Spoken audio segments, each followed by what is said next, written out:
নমস্কার, ইচ্ছে ডানায় আপনাদের আমন্ত্রণ ও স্বাগত জানাই।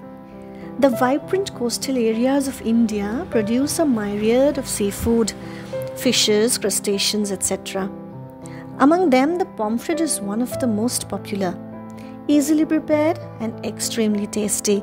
তাই আসুন আজকে আমরা বানিয়ে ফেলি ধনেপাতা দিয়ে ধনিয়া পমফ্রেট। পমফ্রেট মাছ ধুয়ে ভেজে নিতে হবে। কিছুটা পরিমাণ হোয়াইট অয়েল আর তার সাথে অল্প ঘি গরম হলে গোলমরিচ, তেজপাতা, শুকনো লঙ্কা ফোড়ন দিতে হবে।